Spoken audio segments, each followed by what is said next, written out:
زندگی کے مسائل بھی بڑے اہم ہیں، تو پھر ہم ان کی موجودگی میں اپنے دین کا سفر کیسے طے کر سکتے ہیں؟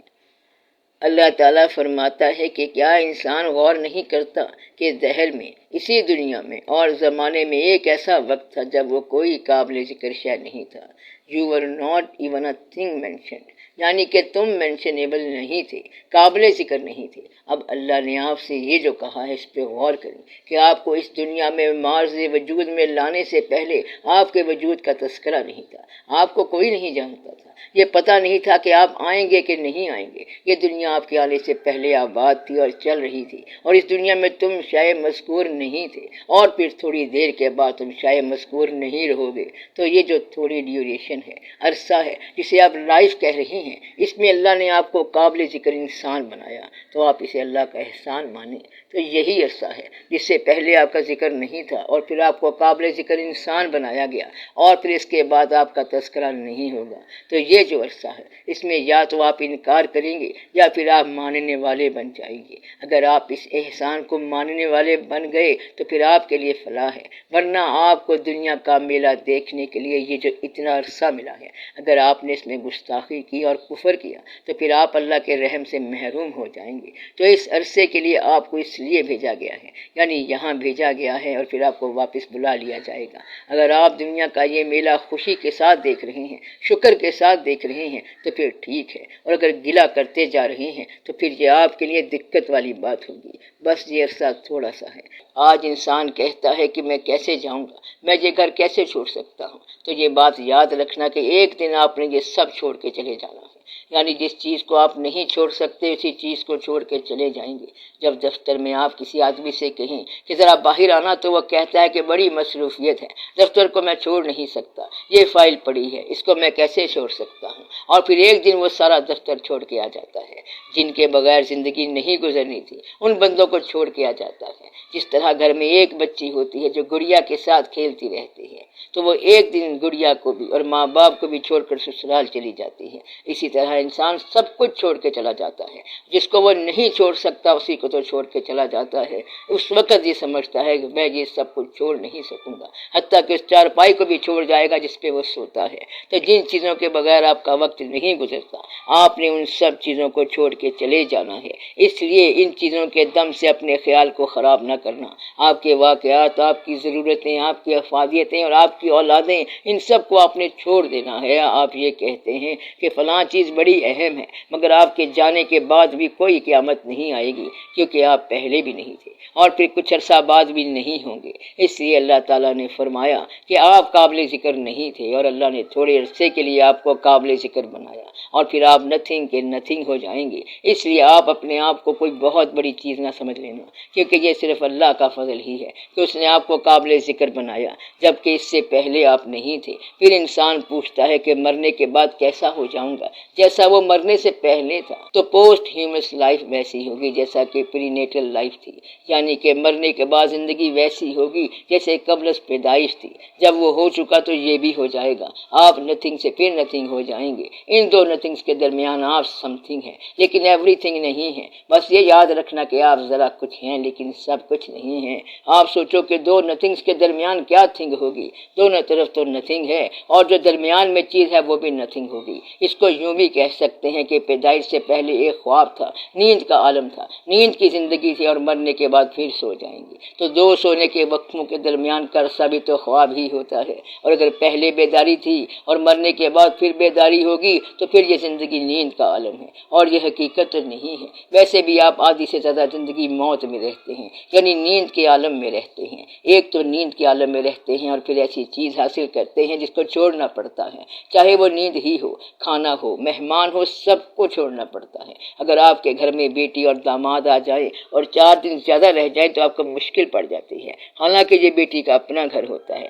آپ ہر چیز سے تنگ آ جاتے ہیں، اس طرح آپ نتھنگ ہوتے جاتے ہیں۔ آپ کی آدھی سے زیادہ زندگی اسی نتھنگ میں گزر جاتی ہے اور پریشانی میں گزر جاتی ہے۔ اور آپ ذرا غور سے دیکھیں کہ اس سارے کارخانے میں آپ اتنے ہیں جتنا آپ کا خیال ہے، چاہے جتنا بڑا غم ہو وہ آپ کی نیند تک ہے، کیونکہ پھر آپ سو جاتے ہیں۔ وہ جو غم والا تھوڑی دیر پہلے بڑا واویلا کر رہا تھا کہ مجھے بڑا غم مل گیا، قیامت خیز غم مل گیا، حادثہ ہو گیا اور پریشانی ہو گئی، اور پھر کہتا ہے کہ مجھے نیند آ رہی ہے، تم چپ کر کے بیٹھو۔ اس کے غم میں دوسرے رونے لگ گئے تھے اور خود اسے نیند آ گئی۔ گویا کہ غم بھی نیند تک ہوتا ہے، پریشانی بھی نیند تک ہوتی ہے، پھر انسان کو نیند آ جاتی ہے۔ آپ روز جنازے دیکھتے رہتے ہیں اور تعزیت کرتے جاتے ہیں، اور جنازے کے دوران ہی لوگ کہنا شروع کر دیتے ہیں کہ دیگ کب پکے گی، پل شریف کب ہوں گے، اور اس طرح غم والے کا خیال ادھر ادھر ہو جاتا ہے۔ تو انسان کا غم بھی لازوال نہیں ہے۔ پھر ایک اور چیز بڑے غور سے دیکھنے والی ہے، آپ کا جو علم ہے وہ زیادہ تر موت کا علم ہے۔ آپ کی جتنی یادیں ہیں سب موت ہیں، گزرا ہوا سارا واقعہ، بزرگ، یہ سب موت ہے، یعنی کہ آج سے پہلے جتنے گزر گئے یہ موت ہے۔ اب آپ بتائیں کہ آپ کی زندگی کیا ہے؟ آنے والا وقت ایک وہم ہے، آنے والا وقت ایک وہم ہے، پتہ نہیں آئے گا کہ نہیں آئے گا۔ گزرا ہوا زمانہ مر چکا ہے، تو زندگی یہ ہے جو بیٹھی ہوئی ہے، موجود ہے۔ اب پریشانی کس بات کی؟ گزرا ہوا زمانہ، آپ کے ابا حضور، آپ کا گاؤں، یہ سب موت جو تھا وہ سارا موت، بزرگوں کا فیض جاری ہے، یہ آپ کی عقیدت ہے، لیکن وہ زندگی سے تو پردہ کر گئی ہیں۔ آپ کا علم جو گزرے ہوئے واقعے کا تھا وہ ختم ہو گیا، آنے والا واقعہ آئے کہ نہ آئے کیا پتا۔ ان دونوں کے درمیان زندگی ہے جو آپ سمجھتے ہیں کہ بڑی اہم شے ہے، اسے آپ چھوڑتے نہیں ہیں۔ رشوت کے پیسے ہوتے ہیں مگر پھر بھی خیرات نہیں کرتے، کم از کم رشوت کے پیسے سے تو خیرات میں خرچ کر دو۔ ایک تو ناجائز پیسہ رکھتے ہو اور پھر بخیل ہو، یہ بات معاف نہیں ہوگی۔ حرام کی کمائی اس طرح سنبھال کے رکھی ہوئی ہے جیسے حلال کی کمائی ہو۔ رشوت کے پیسے کا ایک فائدہ یہ ہو سکتا ہے کہ یہ تمہیں سخی بنا جائے، مگر رشوت کے پیسے نے تمہیں بخیل بنا دیا۔ یہ دوہری بربادی ہے کہ ایک تو رشوت لے لے پھر بخیل ہو گیا، یہ بڑے ظلم کی بات ہے۔ یہ جو گزرے ہوئے اسماء ہیں، حضور پاک صلی اللہ علیہ وآلہ وسلم کا نام اور بزرگوں کا نام ہے، تو آپ نے یہاں سے جانا ان کے پاس ہے جن کے پاس زندگی ہے۔ اس طرح یہ آپ کے لیے بچت کی ایک راہ ہے۔ اگر آپ امام غزالی رحمۃ اللہ کو پسند کرتے ہیں تو اللہ کرے جلد ان کے پاس پہنچ جاؤ۔ اگر امام غزالی رحمۃ اللہ کو پسند کرتے ہیں تو یہ کیا جمع کیا ہوا ہے جو حال کی چیزیں ہیں، تو پھر یہ زندگی رکاوٹ ہے اور حجاب ہے۔ اب جو شخص حجاب رکھ کے پردے کے باہر کی چیزوں کو پسند کرتا ہے وہ جھوٹا ہے۔ ایسا شخص رہتا ادھر ہے اور جانا ادھر چاہتا ہے۔ ایسے شخص کو کہیں کہ ابھی سے جنت میں چلے جاؤ تو وہ کہے گا کہ ابھی ٹھہر جاؤ، ابھی کیا جانا ہے، ابھی یہاں رہنے دو۔ وہ کہتا ہے کہ میری زندگی بڑی پریشان ہے، اگر اسے کہے کہ اسے چھوڑ دو تو وہ کہے گا یہ چھوڑی نہیں جاتی۔ گویا کہ یہ سارا بیان ایک فیشن ہی ہے، ورنہ بات کچھ اور ہی ہے۔ انسان یہاں سے نکلنا نہیں چاہتا، اور جب اس کو یہاں سے نکالا جائے گا تو وہ پریشان ہو جائے گا۔ یا تو پھر آپ واقعی جن کو یاد کرتے ہیں ان کے پاس پہنچنے کی جلدی کریں۔ کیا آپ کو اپنے والد اپنی اولاد سے زیادہ اچھے نہیں لگتے؟ اولاد کے پاس رہنا یہ زندگی ہے، اور ماں باپ کے پاس جانا وہ زندگی ہے۔ اب مر جانے میں کیا دقت ہے کہ یہاں رہیں تو اولاد کے پاس اور وہاں جائیں تو ماں باپ کے پاس؟ مگر آپ کو اس طرح ماں باپ اچھے نہیں لگتے تو آپ اپنے علم سے اس لیے پریشان ہوتے ہیں کیونکہ آپ بات سمجھتے نہیں ہیں۔ اسلام نے جو کچھ بتایا ہے وہ آپ کو بتایا ہے۔ آپ اسلام سے باہر ہو کے اسلام کی بات نہ سوچنا۔ اللہ سے آپ فریاد کر سکتے ہیں، پوچھ سکتے ہیں، یہ نہ کہنا کہ یا اللہ تو نے کافر کیوں بنائے ہیں، پھر تو بڑی مشکل ہو جائے گی۔ موسیٰ علیہ السلام نے پوچھا تھا کہ یا رب العالمین تو نے یہ چھپکلی کیوں بنائی ہے؟ تو اللہ تعالیٰ نے فرمایا کہ ابھی ابھی چھپکلی یہ کہہ رہی تھی کہ تم نے موسیٰ علیہ السلام کو کیوں بنایا ہے۔ تو بات اتنی ساری ہے، یہ بتانا بڑا مشکل ہے کہ کون کس کے لیے کیا ہے۔ ہر چیز ہر دوسری چیز کے لیے افادیت رکھتی ہے۔ چھوٹا سا ایک چوہا جو ہوتا ہے وہ آپ کے لیے بیکار سی چیز ہے، مگر کسی بلی سے پوچھو کہ یہ کیا ہے، اس کے لیے تو پوری تازہ ڈش ہے، بڑی سیریمنی ہے۔ اس لیے ہر چیز کی اپنی افادیت ہے۔ کافر کا ہونا تو آپ کے لیے تھا کہ آپ اس کو مومن بنائیں، آپ نے اس کو مومن تو نہ بنایا اور اس کی طرف سے سوال کرنا شروع کر دیے کہ یہ جو کافر ہے اس کو کیوں کافر رہنے دیا گیا ہے۔ اس کو تو آپ نے کافر رہنے دیا ہے کیونکہ آپ کو اسلام پر پورا بھروسہ نہیں تھا، یقین نہیں تھا، اس لیے آپ نے کافر کا جواز پیش کر دیا۔ کافر کا کافر رہ جانا آپ کے اپنے اسلام میں شک کی بات ہے۔ آپ اسلام کی شک سے نکل جائیں تو کافر کیا چیز ہے؟ یہ کافر ہی تو اسلام کی خوراک ہے، مگر آپ لوگ تو رشوت کھاتے ہیں، اس لیے کافر کو نہیں کھا سکتے۔ تھے، ورنہ جب خواجہ غریب نواز رحمت اللہ آئے تھے تو یہ سارے لوگ کفر کی طرف تھے، یہ سارے کافر و برہمن آپ ہی لوگ تھے۔ خواجہ صاحب رحمت اللہ آئے تو سارے مومن ہو گئے، داتا صاحب رحمت اللہ آئے تو سارے مومن ہو گئے، بابا صاحب رحمت اللہ آئے تو یہ مومن ہو گئے۔ ایک دن میں کتنے ہی آدمی مسلمان ہوتے تھے، تو ایک ایک آدمی سے ایک ایک نگاہ سے اسلام پھیلا۔ اب آپ نے وہ واقعہ نہیں کیا، سارے لوگ تو محمد بن قاسم کے ساتھ نہیں آئے تھے، یہ مسلمان یہاں کی لوکل پیداوار ہیں، یہ کافر آپ کے پرانے بھائی ہیں، ان کو بھی مسلمان کرو بجائے اس کے کہ آپ کافر ہو جائیں۔ اللہ تعالیٰ ان سے پتہ نہیں پوچھے کہ نہ پوچھے، آپ سے ضرور پوچھے گا، کیا پتہ اللہ ان کو معاف ہی کر دے، مگر آپ پہلے اپنی معافی مانگ لو، پھر اللہ سے کہو کہ کافروں پہ مہربانی کرے اور انہیں مسلمان کر دے۔ اللہ نے جو کچھ فرمایا ہے وہ ٹھیک ہے۔ ایک بات ضرور یاد رکھنا، جہاں اللہ کا غضب ہو، جہاں اللہ کی نارضامندی ہو، وہاں اس سے سفارش نہ کرنا، اور جہاں اس کا فضل ہو وہاں گستاخی نہ کرنا، بس یہ اللہ کا عمل ہے۔ جہاں دیکھو کہ کسی آدمی پر اللہ کا فضل ہے وہاں ادب کرنا، اور جہاں دیکھو کہ اس کا غضب ہے تو وہاں سفارش نہ کرنا، کیونکہ وہ ابتلا میں ہے، گرفت میں ہے، یہ ڈیوائن گرفت ہے، وہاں آربیٹریشن نہ کرنا، وہاں آربیٹریشن نہ کرنا۔ یہ بات یاد رکھنا، یہ گرفت ہے، ابتلا ہے، یہ کوئی آربیٹریشن کیس نہیں ہے۔ گرفت کو کبھی ریکمینڈ نہ کرنا، اس گرفت والی جگہ کو چھوڑ دو، کہیں ایسا نہ ہو کہ آپ اس گرفت میں شامل ہو جائیں۔ وہ جانے اور اللہ جانے، جس آدمی کی عزت ہو سمجھو کہ اس پہ فضل ہے، اس کا آپ ادب کریں تو فضل والے کا ادب ہوتا ہے۔ آپ میں سے مولا علی علیہ السلام کو کسی نے نہیں دیکھا، لیکن جب ان کا نام آتا ہے، نعرہ حیدری کہا جاتا ہے، تو کوئی شخص یہ کہے گا کہ تم علی علیہ السلام کو کیوں پکار رہے ہو، مگر کوئی شخص یہ نہیں کہے گا کہ ہم ان کی عزت نہیں کرتے۔ یہ ایک ایسا نام ہے جو اپنے ساتھ فیم اور عزت رکھتا ہے۔ حضور پاک صلی اللہ علیہ وآلہ وسلم کا نام اپنے ساتھ فیم، عزت اور مشہوری رکھتا ہے۔ کافر بھی آپ صلی اللہ علیہ وسلم کا ادب کرے گا اور نعت کہے گا، یہ سب اللہ کی طرف سے ہے۔ اب یہ ادب کا مقام ہے۔ اسی طرح طریقت کے کئی بزرگوں کا ادب کیا جاتا ہے، جو نہیں مانتے وہ بھی ادب کرتے ہیں۔ آپ سب کا ادب کریں اور بحث نہ کریں کہ یہ کون ہے، دیوبندی کون ہے اور بریلوی کون ہے۔ چھوٹے درجے کے لوگ بحث کرتے ہیں اور بڑے درجے کے لوگ ادب کرتے ہیں۔ سچا بندہ ہر حال میں سچا ہے، اچھا بندہ ہر حال میں اچھا ہے۔ سارے قرآن پر کسی کا عبور نہیں ہے، ساری حدیث پر کسی کا عبور نہیں ہے، اور سارے فقر پر کسی کا عبور نہیں ہے۔ اس لیے جو شخص سیریسلی اور ادب کے ساتھ امام علی مقام علیہ السلام کی یاد منا رہا ہے، آپ اسے اچھا کہیں، اور جو صرف سرسری اور جھگڑا باز ہے تو وہ غلط ہے اور ابتلا میں ہے۔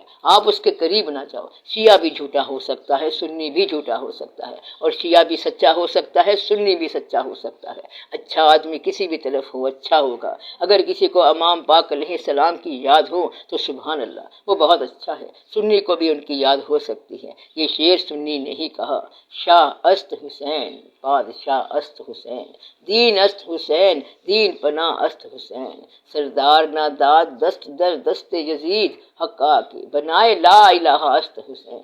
یہ کہنے والے شیعہ تو نہیں تھے۔ ایک اور سنی بزرگ نے کہا کہ اے دل بگیر دامنے سلطان اولیاء، یعنی حسین ابن علی جان اولیاء۔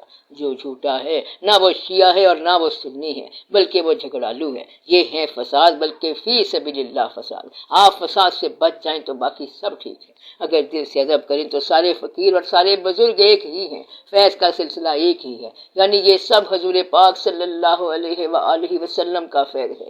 ساری روشنی آپ صلی اللہ علیہ وآلہ وسلم ہی کی ہے، جس کو جیسی نظر آئی ٹھیک ہے۔ ایک آدمی اگر ہوش سے باہر ہے تو بھی یہ فیض ہے۔ گجرات میں ایک مقام سائیں کانواں والا، سرکار کانواں والی، اگر آپ ان کے اندر جھانک کر دیکھیں تو وہاں حضور پاک صلی اللہ علیہ وآلہ وسلم سے عشق کی ایک لہر ہے، عشق کی ایک لہر ہے۔ اب دنیا دار کہہ سکتا ہے کہ انہوں نے تو لنگوٹی پہنی ہوئی تھی۔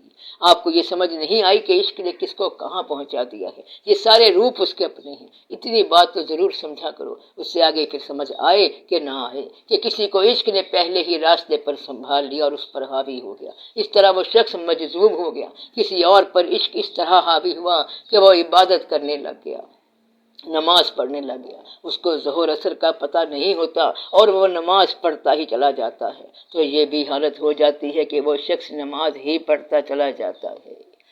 نہ کسی کے رقص پہ تستو کر، نہ کسی کے غم کا مذاق اڑا، جسے چاہے جیسے نواز دے، کہ رسول ہیں بلغ العلا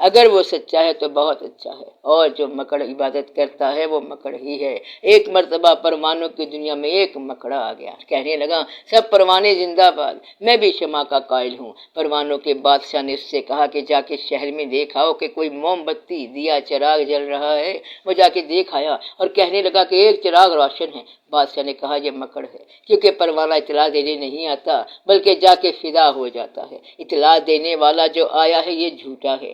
اب میں اس مولوی کا ذکر کرتا ہوں جس مولوی کی بات میں نے اپنے کان سے سنی، نام اس کا ویل نون ہے، عزت شہرت ادب اور دبدبا بھی ہے، سلسلہ بھی ہے۔ کہنے لگا کہ جب ہم یہاں سے گئے ہم حضور پاک صلی اللہ علیہ وآلہ وسلم کے دربار گئے اور وہاں ہم نے دعا کی کہ یہ کیا دور ہے، اس کو ٹھیک کیا جائے۔ تو پھر کیا بتائیں کہ حضور پاک صلی اللہ علیہ وآلہ وسلم کے ساتھ ملاقات ہو گئی اور آپ صلی اللہ علیہ وسلم نے یہ فرمایا۔ پھر کہنے لگا کہ وہاں سے میں انگلینڈ گیا اور تبلیغ کی، یہاں پہ وہ آدمی جھوٹا ہو گیا۔ حضور پاک صلی اللہ علیہ وآلہ وسلم سے ملاقات کے بعد فردر سفر کوئی نہیں ہوتا، اس کے بعد کا سفر ہوتا ہی نہیں۔ اب اس کے بعد کا سفر جو بیان کر رہا ہے اس کی ملاقات ہی غلط تھی، یہ یاد رکھنا۔ اسی طرح آدھے سے زیادہ مکڑ اکٹھے ہو گئے ہیں اور کہتے ہیں کہ آپ صلی اللہ علیہ وسلم نے فرمایا تھا تو ہم وہاں گئے ہیں۔ ایک اور تحقیق کی بات بتاتا ہوں کہ جو لوگ یہ کہتے ہیں کہ رات کو ہم حضور پاک صلی اللہ علیہ وسلم کی محفل میں پہنچتے ہیں،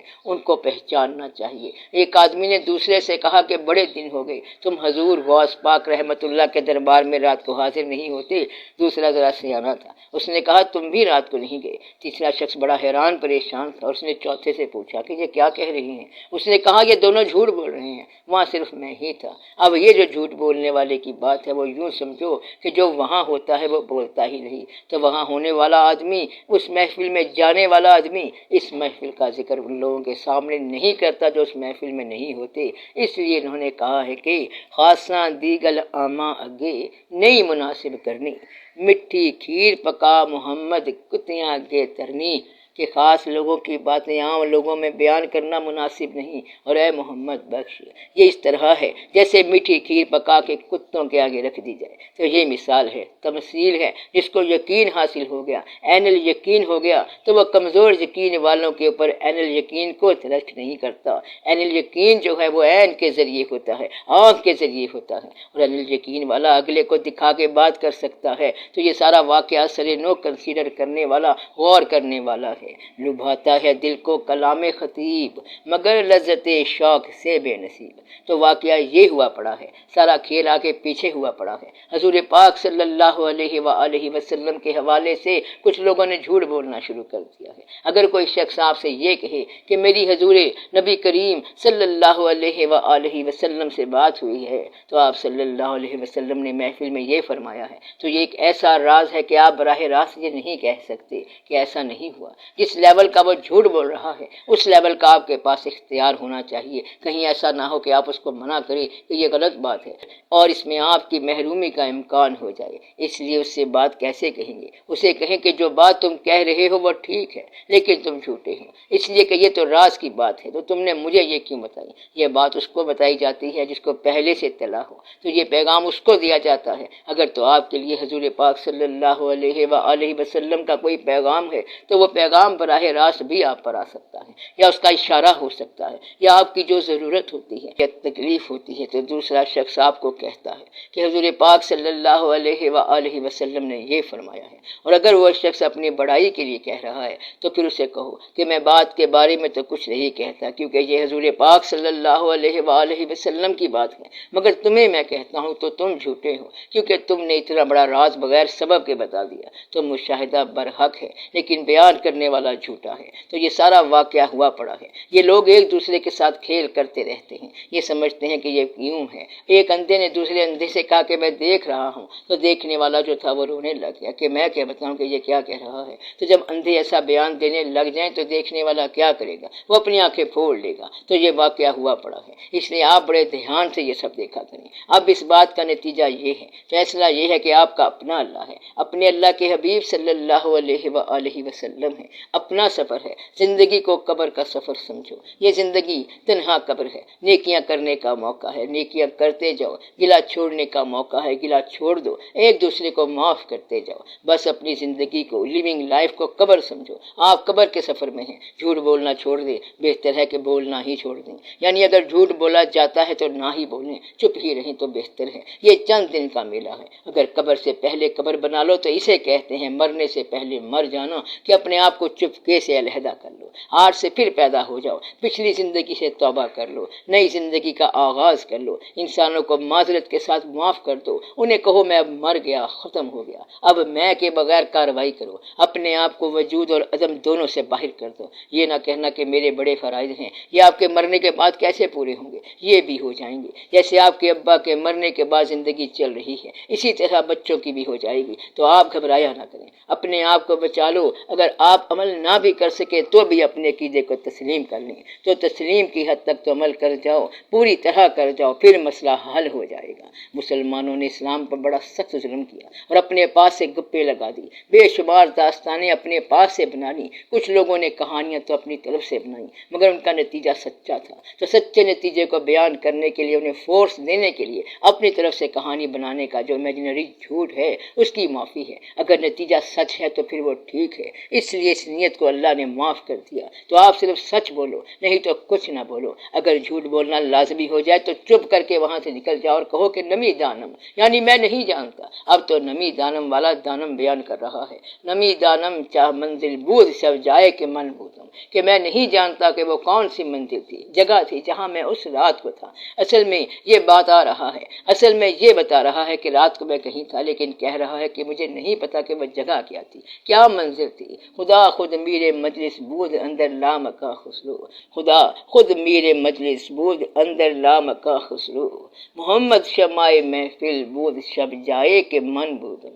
تو مجھے تو پتہ نہیں کہ کیا تھا، خدا خود اس مجلس کے میر تھے اور محمد صلی اللہ علیہ وآلہ وسلم شمع محفل تھے، لیکن مجھے نہیں پتا کہ وہ سب کیا تھا، مجھے کیا پتا وہ کیا تھا۔ تو اس پتہ نہیں سے سب پتہ بتا رہا ہے، اس لیے جب آپ اس نہیں میں آ جائیں گے تو شاید اس میں وہ ہاں نکل آئے، تو آپ خاموش ہو جائیں، جو کچھ ہو چکا ہے وہ کافی ہو گیا ہے، اب رہنے دو، اپنے آپ کو تھوڑا علیحدہ کر لو۔ ایک آدمی کے نہ ہونے سے کیا فرق پڑے گا، کائنات چلتی رہے گی، آپ اپنی تنہائی میں عبادت کریں اور اللہ کو راضی رکھیں۔ اللہ کو راضی کرنے کا آسان نسخہ یہ ہے کہ اللہ کے ہر فیصلے پر راضی رہو، اگر تم راضی ہو تو وہ راضی ہے، اور اگر تم راضی نہیں تو وہ راضی نہیں ہے، اگر تم گلہ کرتے ہو تو وہ گلہ کرتا ہے، تم اگر ہیرا پھیری کرو گے تو پھر واللہ خیر الماکرین، وہ سب سے بہتر تدبیر کرنے والا ہے، تو اس طرح تم مشکل میں پڑ جاؤ گے۔ اگر تم عقل استعمال کرو گے تو یاد رکھنا کہ وہ عقل کو پیدا کرنے والا ہے، اس نے تمہیں سب کچھ دیا ہے لیکن تم سے 2.5% مانگتا ہے۔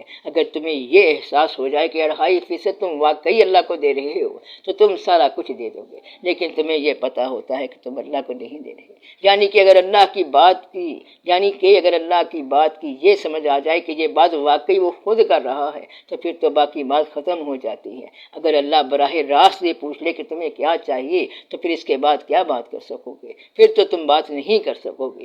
اس لیے یہ اللہ سے دوری کی بات ہے جو کہ آپ اس سے سوال کرتے رہتے ہیں، یوں کہتے اور یوں کہتے ہی وہ آتا، سب کہنے کی باتیں تھیں کچھ بھی نہ کہا جاتا، تو جب وہ سامنے آ جاتا تو کچھ نہ کہا جاتا، تو کون وہاں پر زبان کھولے؟ اگر تم اللہ کو سامنے سمجھو تو وہاں زبان کیا کھلے گی، بس اتنی سی بات ہے، وہاں تمہاری عبادت بھی نہیں چلتی۔ جب وہ سامنے ہو تو عبادت کس بات کی، جب مذکور سامنے ہو تو ذکر کیسا؟ تو یہ ایک خاص واقعہ ہے، تو ان لوگوں کی داستان اور ہو جاتی ہے جو مذکور کا مشاہدہ کرے اس سے ذکر چھن جاتا ہے۔ ذکر جو ہے یہ یاد کا نام ہے، دوری کا نام ہے، اور مشاہدے میں یاد چھن جاتی ہے، وہ سامنے آ جائے تو یاد نہیں رہتی، اس لیے صاحب دید جو ہے وہ صاحب ذکر نہیں رہتا۔ یہ غور سے سمجھنے والی بات ہے، اس لیے آپ دیکھو کہ یہ کیا واقعات ہیں۔ پھر ایک مقام یہ آتا ہے کہ بٹھا کے دل میں اسے اس کی ہی نماز پڑھی، تو یہ خاص مقام آتا ہے۔ پھر یہ پتہ نہیں ہوتا کہ کون کس کی نماز پڑھ رہا ہے۔ پھر ایک اور اور مقام یہ آتا ہے،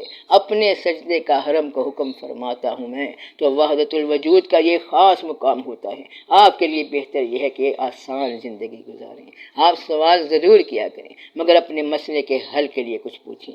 کسی ایونٹ کو نریٹ نہ کریں، کوئی واقعہ بیان نہ کریں، کوئی انفارمیشن نہ دیں، بلکہ اپنا سوال کریں۔ جہاں میں اجازت دیتا ہوں وہاں سوال کرو، اور جہاں روک دیتا ہوں وہاں رک جاؤ، اور اس روکنے کی افادیت کو سمجھو۔ جب میں ایک آدمی سے بات کر رہا ہوں تو دوسروں کو خاموش رہنا چاہیے۔ کچھ باتیں ہوتی ہیں جو عمر کے ساتھ سمجھ آئیں گی، انہیں اس سے پہلے سمجھنے کی کوشش نہ کرو، کیونکہ اب وہ سمجھ نہیں آ سکتی کہ وہ کیا ہے۔ بچے کو وہ بات سمجھ نہیں آتی جو بڑوں کو سمجھ آتی ہے۔ باپ کی بات اور ہے اور اولاد کی بات اور ہے، اس لیے جو صرف ایونٹ کی طرف توجہ کرے گا، واقعہ بیان کرے گا، میں اس کا سوال روک دوں گا، اور جو بیچ میں انٹرفیئر کرے گا اس کا بھی سوال نہیں بنتا۔ سوال میں وہ چاہتا ہوں جو آپ کا ذاتی اور جینون سوال ہو۔ اگر کسی کتاب کا سوال ہے تو وہ ہم کتاب میں جواب دے آئے ہیں۔ اگر کتابوں کا ذکر کرنا ہے تو پھر تو لائبریریاں بھری پڑی ہیں، ہم تو براہ راست بات کر رہے ہیں، اور آپ سے ہماری اپنی بات ہے۔ دعا کرو کہ اللہ تعالی ہم پر فضل فرمائے۔ یا رب العالمین کرم فرما۔